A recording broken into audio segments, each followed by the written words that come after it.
అందరికీ నమస్తే. ఈ తెలుగు రాష్ట్రాల మహిళలందరికీ అంతర్జాతీయ మహిళా దినోత్సవ శుభాకాంక్షలు.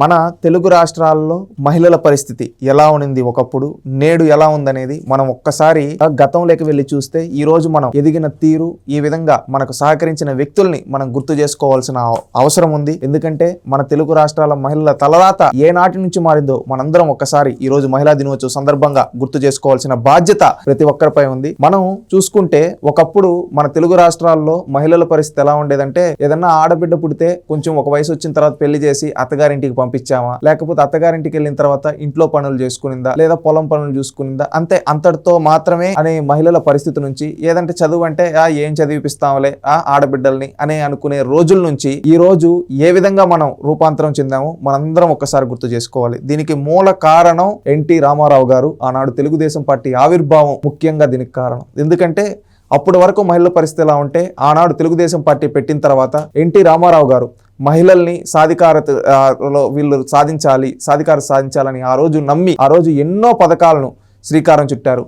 ఒకప్పుడు మహిళలకి ఆస్తిలో ఎక్కడ హక్కులు కల్పించేవారు కాదు, కానీ ఎన్టీ రామారావు గారు పార్టీ పెట్టిన తర్వాత, ఎన్టీ రామారావు గారు అధికారం వచ్చిన తర్వాత మహిళలకు కూడా ఆస్తిలో సమాన హక్కు కల్పించాలి ఇంట్లో అని చెప్పి తన ఇంటి నుంచే మొదలుపెట్టి ఈ కార్యక్రమాన్ని ఈ తెలుగు రాష్ట్రాల మొత్తం మీద రూపాంతరం తీసుకొని వచ్చిన వ్యక్తి ఎన్టీ రామారావు గారు. అది ఈ రోజు దేశంలో మనం చూసుకుంటే ఈ రోజు ఆడబిడ్డలకు కూడా ఆస్తుల సమాన హక్కు ఇవ్వాలి అని చెప్పి ఈ రోజు దేశం మొత్తం మాట్లాడుకుంటే, కానీ 4 దశాబ్దాల క్రితమే ఎన్టీ రామారావు గారు దీన్ని చేశారు. అదే విధంగా ఇంటికి మాత్రమే పరిమితమైన ఆడబిడ్డల్ని వాళ్ళు చదువుకోవాలి, వాళ్ళు రాణించాలని వాళ్ళ కోసం ఒక ప్రత్యేక విశ్వవిద్యాలయం తీసుకొని వచ్చిన వ్యక్తి ఎన్టీ రామారావు గారు. అదే విధంగా మహిళలకి గురుకుల పాఠశాలలు కావచ్చు, కాలేజీలు కావచ్చు, జూనియర్ కాలేజీలు కావచ్చు, ఇవన్నీ తీసుకొని వచ్చిన వ్యక్తి ఎన్టీ రామారావు గారు ఆనాడు. అదే విధంగా అప్పటి వరకు ఆడబిడ్డలంటే మనం మాట్లాడుకున్నట్టు ఇంటికి పరిమితమైన రోజుల్లో వాళ్ళు కూడా రాజకీయాలు చేయగలరు, వాళ్ళు కూడా రాజకీయాల్లో రాణించగలరు అని స్థానిక సంస్థల్లో మహిళలకు రిజర్వేషన్ కల్పించిన వ్యక్తి ఎన్టీ రామారావు గారు. అదే విధంగా మహిళల్ని రాష్ట్ర స్థాయి నాయకులను చేసిన వ్యక్తి ఎన్టీ రామారావు గారు. ఎమ్మెల్యేలుగా, మంత్రులుగా చేసిన వ్యక్తి ఎన్టీ రామారావు గారు. ఈ విధంగా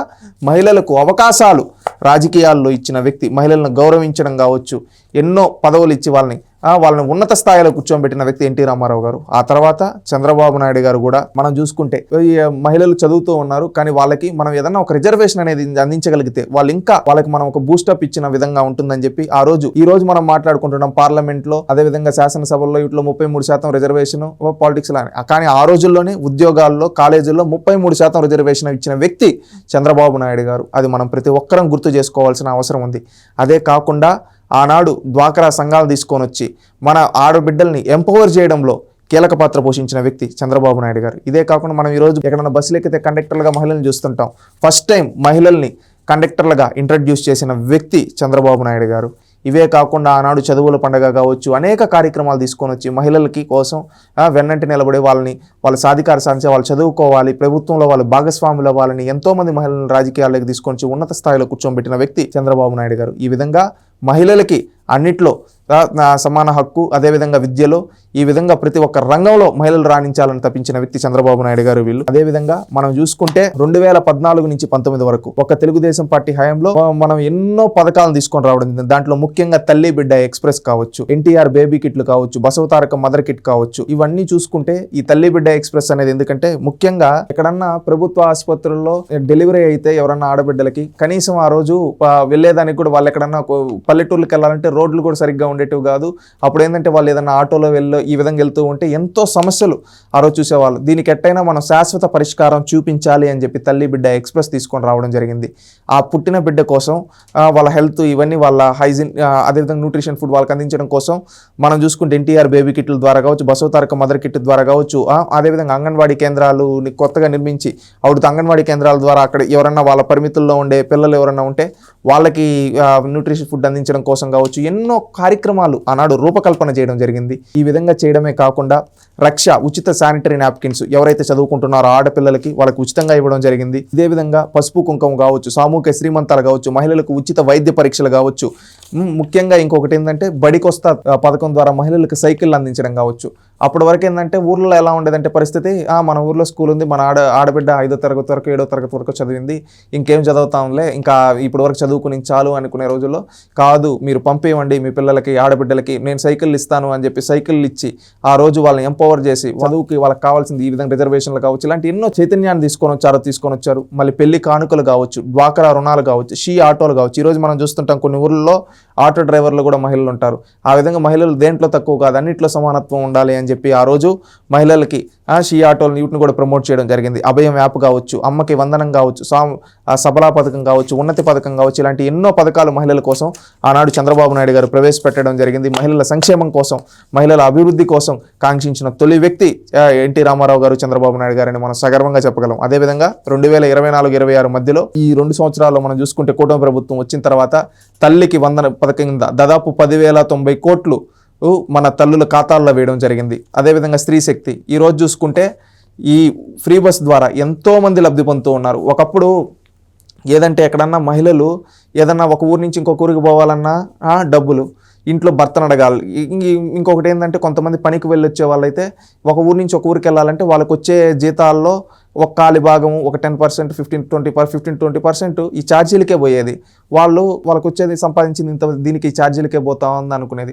కొంతమంది ఏమన్నా ప్రోడక్ట్స్ ఇలాంటివి తయారు చేసి ఏమైనా కూరగాయలు వెతుకొని వాళ్ళు కూడా టౌన్కి వెళ్ళి ఇక్కడికి వచ్చే లోపలే వాళ్ళకి సగం ఖర్చులు అయిపోయేది. ఆ విధంగా ఉండేది చూసి ఉచిత బస్సు ప్రయాణం తీసుకురావడం. దీని ద్వారా ఏంటంటే వీళ్ళకి ఆర్థికంగా మనం చేయూతన ఈ విధంగా ఫ్రీ బస్సు ఇవ్వగలిగితే వాళ్ళకి ఆ డబ్బులు మిగలబెట్టుకొని వాళ్ళ కుటుంబం కోసం ఉంటారు. ఎందుకంటే మగవాడి చేతిలో డబ్బులున్నా అట్ట ఖాళీ అయిపోతుంది, కానీ ఆడవాళ్ళ చేతిలో డబ్బులు ఉంటే వాళ్ళు ఏంటంటే ఆ డబ్బుల్ని కరెక్ట్గా సేవింగ్ చేయగలరు. ఎందుకంటే the best finance minister women అని అంటారు. ఎందుకంటే వాళ్ళు ఆ డబ్బుని ఎలా చేయాలి, ఎక్కడ పెడితే దాన్ని ఇంకా మనం బాగా డెవలప్ చేయొచ్చు, మన పిల్లల చదువుల కోసం కావచ్చు, మన కోసం కావచ్చు, మన కుటుంబం కోసం కానీ సేవ్ చేసి పెడతారు. అందుకని ఆ విధంగా సేవ్ చేసుకునే దానికి కూడా ఈ డబ్బులు ఉపయోగపడుతుంది. అదేవిధంగా ఎన్టీఆర్ భరోసా వితంతు పింఛన్లు కావచ్చు, వితంతువులకి రాష్ట్రంలో 4,000 రూపాయల పెన్షన్ ఇస్తున్నారు. ఈ భారతదేశ చరిత్రలో ఈ భారతదేశంలో ఏ రాష్ట్రంలో కూడా 4,000 పెన్షన్లు వితంతువులకు ఇవ్వడం, కానీ ఈ రాష్ట్రంలో ఇస్తున్నారంటే అది చంద్రబాబు నాయుడు గారికి వితంతువుల పైన గౌరవం, వాళ్ళొకరి ముందు చేయి జాపకూడదు అనే ఉద్దేశంతో ఇంత భారీ మొత్తాన్ని వాళ్ళకి పెన్షన్లు ఇస్తున్నారు. అదేవిధంగా మనం చూసుకుంటే మహిళలు అన్నిట్లో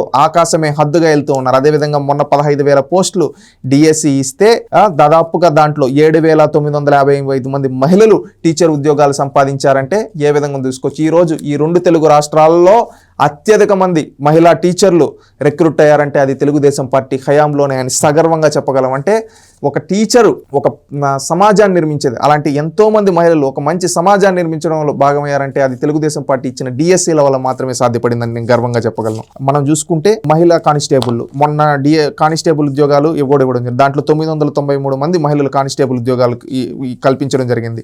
అంగన్వాడీ కార్యకర్తలు, ఆశాలకు గ్రాటిట్యూడ్ అమలు చేయడం కావచ్చు, బాలింతలకు ఎన్టీఆర్ బేబీ కిట్లు అందించడం కావచ్చు, మహిళలకు 1,00,000 కుట్టు మిషన్లు ఇవ్వడం కావచ్చు. మనం చూసుకుంటే మొన్నే కుప్పంలో 5,555 ఈ సైకిల్ 11,000 రూపాయల సబ్సిడీతో ఇవ్వడం కావచ్చు. ఇలాంటివన్నీ ఇచ్చి మహిళా సాధికారత కోసం పనిచేయడం జరిగింది. ఇప్పుడు కొత్తగా కేంద్ర సర్వైకల్ క్యాన్సర్ వస్తుంది, దాన్ని కోసం ఉచిత వ్యాక్సిన్ తీసుకొని రావడం కావచ్చు. అలిప్ ద్వారా మహిళలకు వివిధ కోర్సుల్లో శిక్షణ అందించడం కావచ్చు, మహిళా క్రీడాకారులకు ప్రోత్సహించడం కావచ్చు, మహిళలను గౌరవించాలి మంత్రి లోకేష్ గారి ప్రయత్నం. సిలబస్లో మార్పులు తీసుకొని రావడం కావచ్చు. 2024-25 మధ్యలో డ్వాక్రా సంఘాలకు 46,590 కోట్ల బ్యాంకు రుణాలు ఇవ్వడం జరిగింది.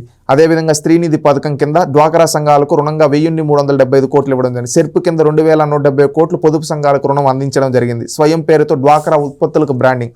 ఈరోజు డ్వాక్రా సంఘాలని మనం ఆ రోజుల్లో 1996 ఆ రోజుల్లో చూసుకుంటే చంద్రబాబు నాయుడు గారు డ్వాక్రాని ప్రమోట్ చేయడం, స్వయం సంఘాలు దేశం మొత్తం మీద ఎన్నున్నాయని చూస్తే దాంట్లో దేశం మొత్తం మీద ఉండే దాంట్లో సగభాగం ఈ తెలుగు రాష్ట్రాల్లో ఉండేటువంటి ఆ విధంగా ఆ రోజు విప్లవం తీసుకొని వచ్చి వాళ్ళ మహిళలను చైతన్యపరచడం. ఈ రోజు వాళ్ళ చేతే వాళ్ళు ప్రోడక్ట్స్ని తయారు చేస్తే వాటికి బ్రాండింగ్ ఇచ్చి ఆంధ్రప్రదేశ్ గవర్నమెంట్ స్వయం అనే పేరుతో అవుట్ని ఈ వివిధ రాష్ట్రాలకి, మన రాష్ట్ర నలుమూలలకి, ప్రపంచ నలుమూలలకి పంపిస్తూ ఉన్నారు. ఈరోజు మన మహిళల్ని ఒక ఆంట్రప్రెన్యూర్లుగా తయారు చేస్తున్నారని కూడా మనం సగర్వంగా చెప్పగలం.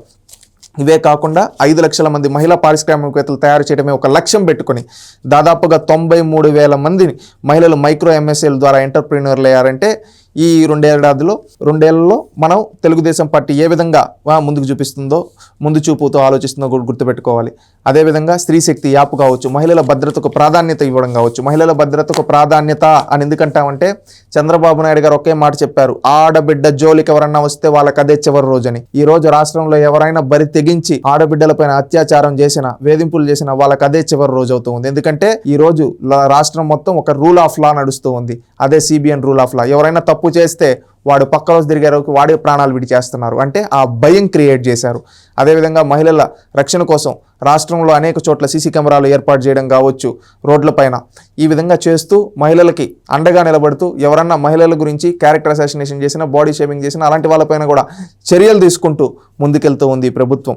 ఈ విధంగా మనం చూసుకుంటే ఎక్కడా లేని విధంగా ఆంధ్రప్రదేశ్ రాష్ట్రంలో మహిళలకు తొలి ప్రాధాన్యత అనే విధంగా ఎన్నో సంక్షేమ అభివృద్ధి పథకాలను చేస్తూ ఈరోజు కూటమి ప్రభుత్వం ముందుకెళ్తూ ఉంది. అదేవిధంగా తెలుగుదేశం పార్టీ ఒక మహిళా సాధికారతకు, మహిళా అభివృద్ధికి ఎల్లప్పుడూ కట్టుబడి ఉంటుందని తెలియజేసుకుంటూ, ఇది ప్రతి ఒక్క మహిళ, ఈ తెలుగు రాష్ట్రాల్లో ఉండే మహిళ గుర్తించుకోవాలని తెలియజేస్తూ, ఇది ప్రతి ఒక్కరికి 10 మందికి చెప్పాలి. ఎందుకంటే మనకు మంచి చేసింది, మనకు చైతన్యాన్ని ఇచ్చింది, మనకు విప్లవాన్ని తీసుకొని వచ్చి మనలో ఒక మార్పును తీసుకొని వచ్చింది ఈ తెలుగు రాష్ట్రాల్లో. మహిళలకు గౌరవాన్ని కల్పించింది, మహిళలు కూడా రాణించగలరు అని నమ్మి వాళ్ళని చదువులు అన్నింటిలో రిజర్వేషన్ కల్పించడం, స్థానిక సంస్థ రిజర్వేషన్ కల్పించడం, ఈ విధంగా కల్పిస్తూ తొలి మహిళా విశ్వవిద్యాలయాన్ని కావచ్చు, దీపం పథకం ద్వారా ఉచితంగా 3 గ్యాస్ సిలిండర్లు ఈరోజు ఇస్తూ ఉంది కూటమి ప్రభుత్వం. ఎంత మనకు ఆ గ్యాస్ రేటే ఎంత ఉంటుంది, 1200, 1300. ఈరోజు దేశం మొత్తం గ్యాస్ సిలిండర్ రేట్లు పెంచుతూ ఉన్నారు. కానీ ఒక ఆంధ్రప్రదేశ్ రాష్ట్రంలోనే సంవత్సరానికి 3 గ్యాస్ సిలిండర్లు ఆడబిడ్డలకు ఉచితంగా ఇస్తున్నారు. ఇది ప్రతి ఒక్కరు గుర్తుంచుకోవాలి మనం.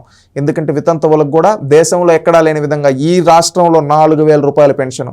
దీంట్లో ప్రధానంగా చూసుకుంటే ఒకప్పుడు 200 రూపాయలు ఇచ్చే పెన్షన్ని 2000 వరకు తీసుకొని వచ్చింది చంద్రబాబు నాయుడు గారి. మళ్ళీ దాన్ని ఒకేసారి 1000 రూపాయలు 4000 చేసింది చంద్రబాబు నాయుడు గారి. అది చంద్రబాబు నాయుడు గారికి వితంతువుల పైన ఉన్న గౌరవం. ఇవి మాత్రమే కాకుండా బస్సుల్లో ఈరోజు ఎక్కడ చూసినా ఏ బస్సు అయినా ఎక్కచ్చు, ఫ్రీ ఛార్జ్. అంటే మహిళలకు డబ్బుల పరంగా వాళ్ళు సేవ్ చేసుకునే దానికి అనేక విధాలుగా వాళ్ళకి అయ్యే ఖర్చుల్ని తగ్గించి ఈ విధంగా వాళ్ళు డబ్బుల్ని సేవ్ చేసుకునే విధంగా ఈరోజు సహకరిస్తూ ఉంది ప్రభుత్వం. ఇది ప్రతి ఒక్కరు గుర్తుపెట్టుకోవాలి. ఎందుకంటే మనకు మంచి చేసిన వాళ్ళని గుర్తించుకో, మనం 10 మందికి చెప్పి 10 మందిని చైతన్యపరచాలని తెలియజేసుకుంటూ మరొక్కసారి రాష్ట్రంలో ఉండే మహిళలందరికీ అంతర్జాతీయ మహిళా దినోత్సవ శుభాకాంక్షలు. ఎల్లప్పుడూ మీకు, మీ కుటుంబానికి కూటమి ప్రభుత్వం అండగా ఉంటుందని తెలియజేస్తున్నాం. Please subscribe to Leo news for more videos.